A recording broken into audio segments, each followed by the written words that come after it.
araw sa ating lahat, sa Visayas Mindanao, sa ating mga kababayan sa abroad. Kumusta kayo lahat? Welcome to kayo sa mga tinatin channel. Mga kaibigan natin, mga viewers natin, hindi pa nakapag-subscribe, subscribe tayo at like na rin sa ating mga video para kung may mga bagong upload tayo. Pag-usapan natin dito ngayon is tungkol dito sa statement na binitawan ni sa isang senador sa majority.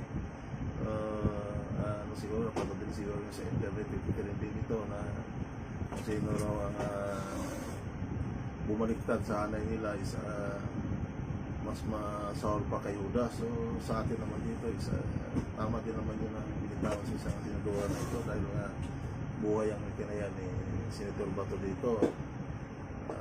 Siya talagang pumunta sa Senado para magbago lang ng pamunuan dahil nakita din naman ng lahat na ang daming nakawan sa ating bansa pero wala man lang aksyon ng pamunuan. So dito naman sa atin wala tayong kinakampihan dito yung majority or minority, pero ang maganda siguro gawin dito is magtulungan na lang dahil unang-una yung kinuha ni nung dating sinipusilit yung posisyon niya, di ba?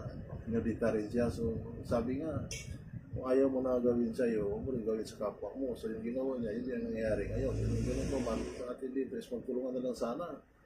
Kasi para naman sa kabubuti ng ating mamamayan dahil ang nangyayari dito, puro ano lang, kahaka na kulita-kulita. Magtulungan na lang, tapos nandiyan naman yung impeachment. So dito siguro, tingnan lang din natin kung anong mangyayari dahil importante nito maibigyan naman ng patas na laban si BP Sara, madinig naman ang maayos, hindi kagaya sa Kongreso na talagang bias yung nangyayari doon. So dito is patas na ito. Sa mga taga-suporta naman din siguro, nakita naman din natin sa minority ngayon, ay ilan dyan na tatakbo na naman sa 2028, tapos yung mga nakalipas na eleksyon.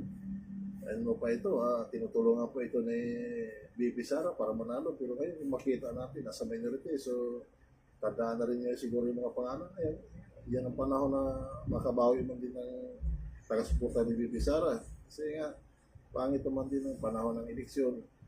Humingi kayo ng suporta.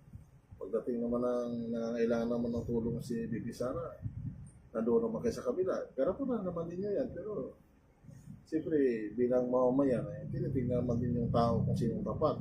Dahil ang tunay na kaibigan, walang iwanan. Yan ang pinakamaganda dyan. Atin naman dito, hinihin natin dito na pabigyan naman ng yung nakawan sa ating bansa. So, hindi man na bigyan ng hostisya yung nakalipas na namunong sa Senado. Ngayon siguro mapatawag yung dapat ipatawag sa iyo para naman lobas ang katotohanan.